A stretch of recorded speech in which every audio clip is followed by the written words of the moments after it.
এসটিএফের শ্বাসরুদ্ধকর অভিযানে অবশেষে বন্দী হল দুই মূল ঘাতক ফয়সাল আর আলমগীর। কিন্তু এই গ্রেপ্তার কি শুধুই পুলিশের সাফল্য, নাকি এর পেছনে লুকিয়ে আছে কোনো রক্ত হিম করার রাজনৈতিক অঙ্ক? ভারতের পশ্চিমবঙ্গ প্রদেশের পুলিশের বিশেষ শাখা বা স্পেশাল টাস্ক ফোর্স এসটিএফ অত্যন্ত শ্বাসরুদ্ধকর এক অভিযানের মাধ্যমে গ্রেফতার করেছে শহীদ ওসমান বিন হাদি হত্যা মামলার প্রধান আসামি ফয়সাল করিম মাসুদ এবং তার অন্যতম সহযোগী আলমগীর হোসেনকে। দর্শক, ব্রেকিং নিউজ। গোপন অভিযানে ওসমান হাদির খুনি ফয়সাল গ্রেপ্তার, রিমান্ডে মাস্টারমাইন্ডের নাম ফাঁস। দর্শক, এই ভিডিওটিতে এই বিষয় নিয়ে এমন কিছু গুরুত্বপূর্ণ এবং চাঞ্চল্যকর তথ্য আপনাদের সাথে শেয়ার করতে যাচ্ছি, তাই তথ্যগুলো বিস্তারিত জানতে ভিডিওটিতে একটি লাইক দিয়ে না টেনে সম্পূর্ণ ভিডিওটি দেখতে থাকুন। 2026 সালের সেই নিস্তব্ধ রাত, ইনকিলাব মঞ্চের মুখপাত্র শরীফ উসমান হাদির রক্তে রঞ্জিত হয়েছিল রাজপথ।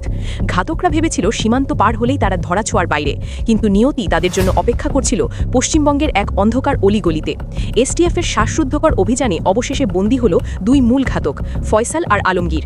কিন্তু এই গ্রেপ্তার কি শুধুই পুলিশের সাফল্য, নাকি এর পেছনে লুকিয়ে আছে কোনো রক্ত হিম করার রাজনৈতিক অঙ্ক? আপনি যা দেখছেন সত্য কি তার চেয়েও ভয়াবহ? আজ আমরা উন্মোচন করব সেই নীল নকশা, যা কেবল খুনিদের নয় বরং পর্দার আড়ালের আসল মাস্টারমাইন্ডদের মুখোশ টেনে ছিঁড়ে ফেলবে। প্রস্তুত হন, কারণ পরবর্তী কয়েক মিনিট আপনার হিম হওয়ার অবস্থা হতে পারে। বাংলাদেশের ছাত্র জনতার বিপ্লবের পর যখন দেশ নতুন এক গন্তব্যের দিকে এগোচ্ছিল, ঠিক তখনই রাজপথ রঞ্জিত হল শরীফ উসমান হাদির রক্তে। ইনকিলাব মঞ্চের সাবেক মুখপাত্র হিসেবে তিনি কেবল একজন বক্তা ছিলেন না, বরং তিনি ছিলেন এক বলিষ্ঠ কণ্ঠস্বর। তার এই প্রস্থান বাংলাদেশের রাজনীতিতে যে শূন্যতা তৈরি করেছে তা অপূরণীয়। কিন্তু এই হত্যাকাণ্ডের ধরন আমাদের এক রহস্যের গোলকধাঁধায় ফেলে দেয়। অনুসন্ধানী সাংবাদিকতায় আমরা দেখেছি এই ধরনের হাই প্রোফাইল খুনের পেছনে সবসময়ই কোনো শক্তিশালী রাজনৈতিক শক্তির ইশারা থাকে। হাদিকে কেন টার্গেট করা হলো? তিনি কার পথের কাঁটা হয়ে দাঁড়িয়েছিলেন? পটুয়াখালীর ফয়সাল করিম মাসুদ ওরফে রাহুল এবং ঢাকার আলমগীর হোসেন, এই দুজন ছিলেন স্রেফ ঘাতক মাত্র। কিন্তু তাদের পরিচয় যখন বেরিয়ে আসে ছাত্রলীগের সাবেক ক্যাডার হিসেবে, তখন পুরো ঘটনার মোড় ঘুরে যায়। এটি কি কোনো পুরনো রাজনৈতিক আক্রোশ, নাকি নতুন বাংলাদেশের স্থিতিশীলতা নষ্ট করার এক ভয়াবহ প্রচেষ্টা? হত্যাকাণ্ডের পর ফয়সাল এবং আলমগীর যেভাবে উধাও হয়ে গেল, তা রীতিমতো সিনেমার গল্পকেও হার মানায়। বাংলাদেশ পুলিশের গোয়েন্দা জাল ছিঁড়ে তারা কিভাবে মেঘালয় সীমান্তে পৌঁছালো? মেঘালয়ের দুর্গম পাহাড়ি অঞ্চল এবং ঘন বনজঙ্গল ব্যবহার করে তারা ভারতে প্রবেশ করে। এই ধরনের অপারেশন কোনো সাধারণ অপরাধীর পক্ষে একা করা সম্ভব নয়। এখানে কাজ করেছে একটি সুশৃঙ্খল নেটওয়ার্ক। ভারতের পশ্চিমবঙ্গ পুলিশের স্পেশাল টাস্ক ফোর্স জানিয়েছে, এই খুনিরা অবৈধভাবে অনুপ্রবেশ করে ভারতের বিভিন্ন প্রদেশে আত্মগোপন করেছিল। তারা বারবার তাদের অবস্থান পরিবর্তন করেছে, পরিচয় গোপন রেখেছে এবং হয়তো কোনো স্থানীয় শক্তির আশ্রয়ও পেয়েছে। প্রশ্ন জাগে, এই দীর্ঘ সময় ধরে তাদের আর্থিক এবং লজিস্টিক সাপোর্ট দিল কে? এই রহস্যের জট খুললে হয়তো অনেক রাঘব বোয়ালের নাম সামনে চলে আসবে, যা শুনলে অনেকেরই হিম হওয়ার অবস্থা হতে পারে। দীর্ঘদিন আত্মগোপন করার পর হঠাৎ কেন তারা বনগাঁ সীমান্তে ফিরে এলো? ভারতীয় গোয়েন্দাদের দাবি, তারা পুনরায় বাংলাদেশে প্রবেশের ছক কষছিল। সম্ভবত তারা মনে করেছিল যে ওপারে পরিস্থিতি তাদের অনুকূলে, অথবা তাদের কোনো নতুন অ্যাসাইনমেন্ট দিয়ে পাঠানো হচ্ছিল। কিন্তু ভারতীয় স্পেশাল টাস্ক ফোর্সের কাছে আগাম তথ্য ছিল। শনিবার দিবাগত রাতে যখন বনগাঁর সেই গোপন আস্তানায় অভিযান চালানো হয়, তখন খুনিরা পালানোর কোনো পথ পায়নি। ফয়সাল এবং আলমগীরকে হাতে নাতে গ্রেপ্তার করার পর তাদের যখন জিজ্ঞাসাবাদ করা হয়, তখন বেরিয়ে আসে অবৈধ অনুপ্রবেশের সুনির্দিষ্ট ধারা। কিন্তু আমাদের নজর শুধু তাদের গ্রেপ্তারে নয়, বরং তাদের এই মুভমেন্টের পেছনের কারণ বিশ্লেষণে। তারা কি বাংলাদেশে ফিরে এসে কোনো বড় ধরনের রাজনৈতিক অস্থিরতা তৈরির নীল নকশা বাস্তবায়ন করতে চেয়েছিল? দর্শক, ভিডিওর আরও গভীরে যাওয়ার আগে আপনাদের কাছে একটা অনুরোধ, এই ধরনের প্রতিটি গুরুত্বপূর্ণ আপডেট এবং ইনডেপথ অ্যানালিসিস পেতে আমাদের চ্যানেল নিউজ বিডি লাইভ এখনই সাবস্ক্রাইব করুন।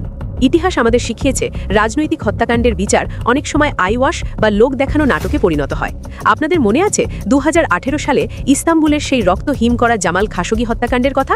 গোটা বিশ্ব যখন ক্ষোভে ফেটে পড়ল, তখন সৌদি প্রশাসন তড়িঘড়ি করে কিছু ভাড়াটে খুনিকে গ্রেপ্তার করল এবং কয়েকজনের ফাঁসিও দিল। বিশ্বকে দেখানো হলো যে বিচার হয়েছে। কিন্তু আসল সত্য কি ছিল? আসল হুকুমদাতা এবং হত্যাকাণ্ডের মূল মাস্টারমাইন্ড মোহাম্মদ বিন সালমানকে কেউ স্পর্শ করতে পারেনি। হাদি হত্যাকাণ্ডের ক্ষেত্রেও কি আমরা একই মডেল দেখতে যাচ্ছি? ফয়সাল এবং আলমগীর হয়তো সেই হাত যারা ট্রিগার চেপেছে, কিন্তু সেই মস্তিষ্কটি কোথায় যারা এই খুনের পরিকল্পনা করেছে? এখানেই ইনভেস্টিগেটিভ জার্নালিজমের বড় প্রশ্নটি সামনে আসে। জামাল খাশোগির শরীরে যেমন বিষাক্ত ইনজেকশন পুশ করা হয়েছিল, শরীফ উসমান হাদির রাজনৈতিক কেরিয়ার এবং জীবনকেও কি একইভাবে বিষাক্ত কোনো ষড়যন্ত্রের নীল নকশায় বিদ্ধ করা হয়েছে? সৌদি আরবের সেই ঘটনার সাথে সাথে হাদি হত্যাকাণ্ডের কাঠামোগত মিল আমাদের শঙ্কিত করে তোলে। খাশোগি যেমন রাজপরিবারের ভেতরের খবর জানতেন, হাদিও কি এমন কোনো পর্দার আড়ালের ষড়যন্ত্র জেনে ফেলেছিলেন যা ফাঁস হলে ক্ষমতার তাসের ঘর ভেঙে পড়ত?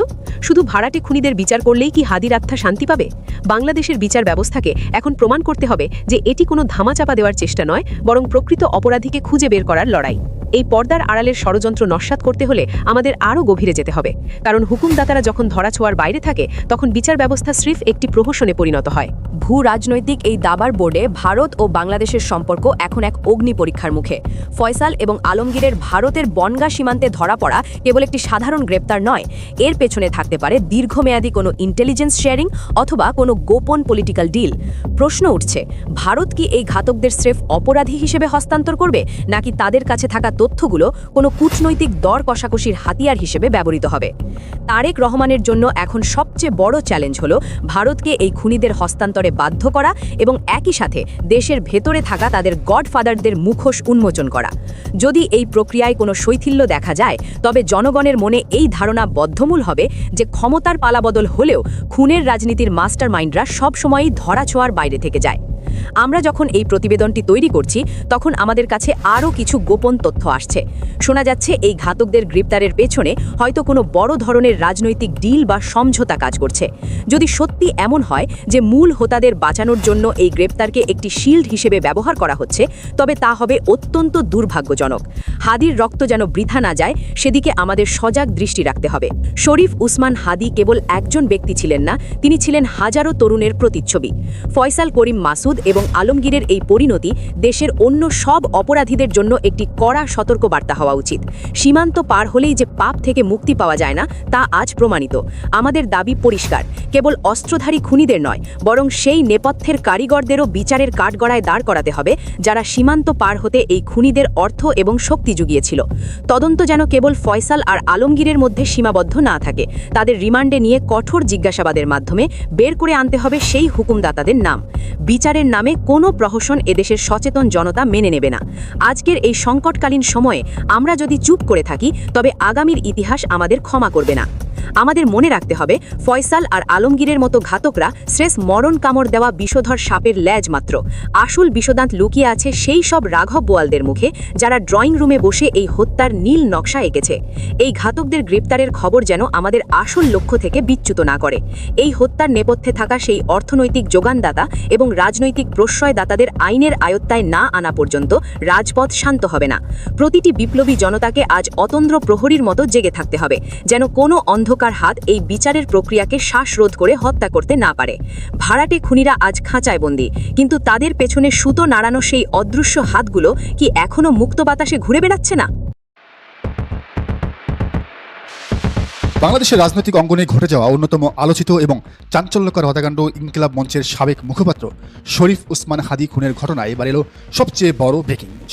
যে খুনিদের হন্য হয়ে খুঁজছিল বাংলাদেশের আইনশৃঙ্খলা রক্ষাকারী বাহিনী, যারা দেশ জুড়ে এক ত্রাসের রাজত্ব কায়েম করে রাতারাতি হাওয়া হয়ে গিয়েছিল, শেষমেশ তাদের শেষ রক্ষা হলো না। তবে বাংলাদেশে নয়, এই দুর্ধর্ষ খুনিরা ধরা পড়েছে পার্শ্ববর্তী দেশ ভারতে।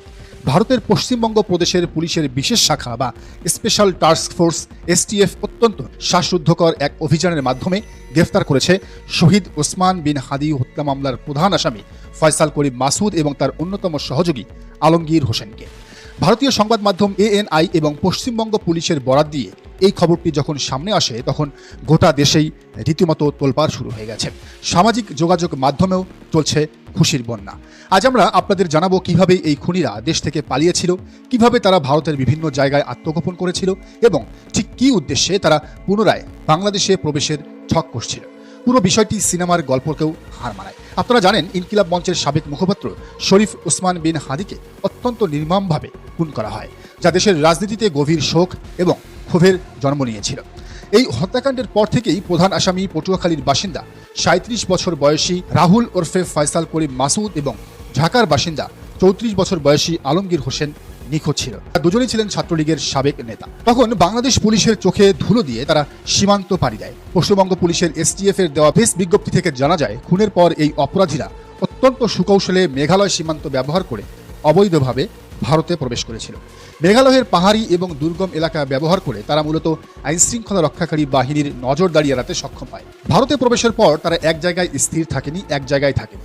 নিজেদের পরিচয় গোপন করে, আত্মগোপন করে, বারবার স্থান পরিবর্তন করে তারা ভারতের বিভিন্ন জায়গায় চলে গিয়েছিল। কিন্তু অপরাধী যতই চালাক হোক না কেন, আইনের হাত থেকে চিরকাল লুকিয়ে থাকা সম্ভব নয়। এসটিএফ এর কাছে একটি অত্যন্ত গোপন এবং বিশ্বাসযোগ্য তথ্য আসে যে বাংলাদেশে চাঁদাবাজি ও খুনের মতো গুরুতর অপরাধ সংঘটিত করে দুই পলাতক আসামি সীমান্ত এলাকায় অবস্থান করছে। তারা খবর পায় এই দুই খুনি পশ্চিমবঙ্গের বঙ্গা বা বনগাঁও সীমান্ত এলাকায় জড়ো হয়েছে। কিন্তু কেন তারা বনগাঁ এলো? এখানেই লুকিয়ে আছে তাদের নতুন এক ভয়ানক ষড়যন্ত্র। পুলিশের প্রাথমিক জিজ্ঞাসাবাদে বেরিয়ে এসেছে এক চাঞ্চল্যকর তথ্য। ভারতের বিভিন্ন জায়গায় লুকিয়ে থাকার পর তারা মূলত সুযোগ বুঝে পুনরায় বাংলাদেশে প্রবেশের জন্যই এই বনগাঁও সীমান্তকে বেছে নিয়েছিল। হয়তো তাদের পরিকল্পনা ছিল বাংলাদেশে ফিরে এসে নতুন কোনো রাজনৈতিক অস্থিরতা তৈরি করা অথবা পুরনো কোনো আক্রোশ মেটানো। কিন্তু 7 এবং 8 মার্চের মধ্যবর্তী রাতে, অর্থাৎ শনিবার দিবাগত মধ্যরাতে এসটিএফ এর চৌকস দল যখন বনগাঁও এলাকায় সাঁড়াশি অভিযান চালায়, তখন এই দুই পলাতক আসামির আর পালানোর কোনো পথ খোলা ছিল না। একেবারে হাতে নাতে গ্রেফতার হয় ফয়সাল করিম মাসুদ এবং আলমগীর হোসেন। গ্রেফতারের পর রবিবার তাদের যখন ভারতের সংশ্লিষ্ট আদালতে হাজির করা হয়, তখন তাদের বিরুদ্ধে অবৈধ অনুপ্রবেশ এবং অবস্থানের জন্য সুনির্দিষ্ট ধারায় মামলা দায়ের করা হয়। তার মানে তারা গ্রেফতারের অনেক পরেই আমরা জানতে পেলাম। আদালত তাদের পুরো ঘটনাটি বিস্তারিত তদন্তের জন্য পুলিশি হেফাজতে পাঠানোর নির্দেশ দিয়েছে। এখন প্রশ্ন হচ্ছে এরপরে কি হবে? যেহেতু তারা বাংলাদেশের একটি হাই প্রোফাইল হত্যা মামলার সাথে জড়িত, তাই তাদের দেশে ফিরিয়ে আনার প্রক্রিয়াটি এখন সবচেয়ে বেশি গুরুত্ব পাবে। বিএনপি সরকারের এখন প্রধান দায়িত্ব এই কাজটি করা। বাংলাদেশ সরকারকে এখন দ্রুততম সময়ের মধ্যে ভারতের সাথে কূটনৈতিক এবং আইনি যোগাযোগ স্থাপন করে এই খুনিদের দেশে ফিরিয়ে আনার ব্যবস্থা করতে হবে। শরীফ ওসমান বিন হাদির পরিবার এবং তার রাজনৈতিক সহযোদ্ধারা দীর্ঘদিন ধরে যে ন্যায় বিচারের অপেক্ষায় আছেন, এই গ্রেফতারের মধ্য দিয়ে সেই বিচারের পথ অবশেষে উন্মুক্ত হলে বলে আশা করা যায়। এই খুনিদের দেশে এনে কঠোর জিজ্ঞাসাবাদের মাধ্যমে বের করতে হবে ওসমান হাদি হত্যাকাণ্ডের পেছনে আর কারা কারা জড়িত ছিল, এর মাস্টার মাইন্ড এবং ভারতে পালিয়ে যাওয়ার ক্ষেত্রে তারা আর্থিকভাবে রাজনৈতিকভাবে সহযোগিতা করেছিল। রাজনীতির মাঠে মতাদর্শগত পার্থক্য থাকতে পারে, কিন্তু দিনের পর দিন চাঁদাবাজি এবং গুপ্তহত্যার মতো জঘন্য অপরাধ করে পার পেয়ে যাওয়ার যে সংস্কৃতি, তা এই নতুন বাংলাদেশে আর চলতে দেওয়া যাবে না। ফয়সাল করিম মাসুদ এবং আলমগীর হোসেনের এই পরিণতি দেশের অন্যান্য অপরাধীদের জন্য একটি কড়া সতর্কবার্তা যে সীমান্ত পার হয়ে গেলেই অপরাধের থেকে দায় মুক্তি পাওয়া যায় না। আমরা এই ঘটনার প্রতিটি আপডেটের দিকে কড়া নজর রাখছি। তবে দর্শক, একটি বিষয় মাথায় রাখতেই হবে, এই গ্রেফতার নিয়ে আমরা হয়তো সাময়িক স্বস্তি পাচ্ছি, কিন্তু ঠিক এই জায়গাটিতেই আমাদের সবচেয়ে বেশি সতর্ক থাকতে হবে। কারণ ইতিহাসের পাতা উল্টালে আমরা এমন অনেক ঘটনার সাক্ষী হই যেখানে মাঠ পর্যায়ের খুনিদের ধরে মূল হোতাদের আড়াল করার এক সুনিপুণ নাটক সাজানো হয়। আপনাদের নিশ্চয়ই 2018 সালে তুরস্কের ইস্তাম্বুলে সৌদি সাংবাদিক জামাল খাগোশির সেই রোমহর্ষক হত্যাকাণ্ডের কথা মনে আছে? সেই নৃশংস ঘটনার পর যখন বিশ্বজুড়ে নিন্দার ঝড় উঠল এবং তোলপাড় শুরু হলো, তখন পরিস্থিতি সামাল দিতে সৌদি সরকার তড়িঘড়ি করে বেশ কয়েকজনকে গ্রেফতার করলো, এমনকি কয়েকজনকে ফাঁসি দড়িতেও ঝোলাল।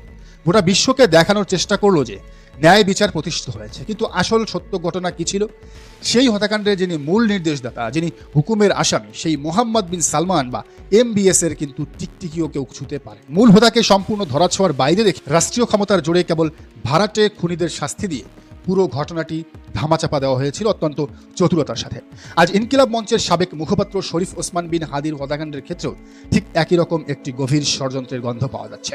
পশ্চিমবঙ্গ পুলিশের হাতে ফয়সাল করিম মাসুদ এবং আলমগীর হোসেনের এই আকস্মিক গ্রেফতার কি কেবলই পুলিশের সাফল্য, নাকি এর পেছনে রয়েছে অন্য বড় কোনো রাজনৈতিক অঙ্ক? আমাদের গভীরভাবে ভাবতে হবে। আপাত দৃষ্টিতে এই দুজনকে আটকের মাধ্যমে উসমান হাদি মার্ডারের পেছনের আসল হুকুমের আসামিকে কাগজী হত্যাকাণ্ডের মতোই একইভাবে আড়াল করার কোনো সূক্ষ্ম ব্লুপ্রিন্ট বাস্তবায়িত হতে যাচ্ছে কিনা। ফয়সাল এবং আলমগীর হয়তো কেবলই ঘুঁটি, তারা হয়তো নির্দেশ পালনকারী বা ভাড়াটে খুনি হিসেবে এই জঘন্য কাণ্ডটি ঘটিয়েছে। কিন্তু কার নির্দেশে তারা এত বড় একটি কাজ করার সাহস পেল? একজন স্ত্রীকে স্বামী হারা করল, তাকে খুঁজে বের করতেই হবে। কে বা কারা নেপথ্যে থেকে তাদের অস্ত্র, অর্থ, রাজনৈতিক প্রশ্রয় এবং সীমান্ত পার হয়ে ভারতে আত্মগোপন করার মতো বিশাল লজিস্টিক সাপোর্ট দিল, এই মাস্টারমাইন্ডরা কিন্তু এখনও পর্দার আড়ালেই বহাল তবিয়তে রয়েছে। সচেতন নাগরিক এবং বিপ্লবী জনতা হিসাবে আমাদের পরিষ্কার জানিয়ে দিতে হবে, এই ধামাচাপা দেওয়ার ঘটনা বাংলাদেশে আর কোনোভাবেই ঘটতে দেওয়া যাবে না। শুধু ফয়সাল আর আলমগীরকে দেশে ফিরিয়ে এনে বিচার করলেই এই ঘটনার প্রকৃত বিচার হবে না। তাদের রিমান্ডে নিয়ে কঠোর জিজ্ঞাসাবাদের মাধ্যমে বের করে আনতে হবে সেই অদৃশ্য হাতগুলোকে, যারা দূর থেকে বসে এই হত্যাকাণ্ডের নকশা তৈরি করেছে, যারা পেছন থেকে কলকাঠি নেড়েছে। সেই মূল হোতাদের, সেই হুকুমের আসামিদের যে কোনো মূল্যে গ্রেফতার করে আইনের আওতায় আনতে হবে। কেবল ব্যবহৃত অস্ত্রটিকে ধ্বংস করলেই হবে না, যে হাত সেই অস্ত্র চালিয়েছে সেই হাতটিকেও শিকল পরাতে হবে, নচেত শরীফ ওসমান হাদির রক্ত বৃথা যাবে এবং দেশে গুম খুনের এই বিচারহীনতার সংস্কৃতি কখনোই বন্ধ হবে না। বিচারের নামে এই ধরনের কোনো প্রহসন যেন না হয়, সেদিকে আমাদের সবার সজাগ দৃষ্টি রাখতে হবে। আজকের আপনারা আরেকটি ঘটনা জানেন, এই শরীফ ওসমান বিন হাদি যে ঢাকা ৮ আসনে দাঁড়িয়েছিলেন, সেই ঢাকা ৮ আসনের এমপি মির্জা আব্বাস তার প্রতিদ্বন্দ্বী প্রার্থী নাসিরউদ্দিন পাটোয়ারির বিরুদ্ধে একটি মামলা ঠুকে দিয়েছেন। তার মানে ঘটনা কিন্তু অনেক গভীর। এখন এই ঘটনা কতটুকু উন্মোচন করতে পারবে বিএনপির সরকার সাহসিকতার সাথে, তাই দেখার বিষয়। নাকি এই আলমগীর আর ফয়সালকে ঘুষবায়াত দিয়ে ওপারে পাঠানো হবে? দর্শক, গোপন অভিযানে ওসমান হাদির খুনি ফয়সাল গ্রেফতার সম্পর্কে আপনাদের মতামত কি? আপনাদের গুরুত্বপূর্ণ মতামত আমাদের কমেন্ট বক্সে জানিয়ে দিতে পারেন। আর ভিডিওতে একটি লাইক দিয়ে আপনার বন্ধুদের সাথে শেয়ার করে দিন। আপাতত এই পর্যন্ত। ভালো থাকবেন। আল্লাহ হাফেজ।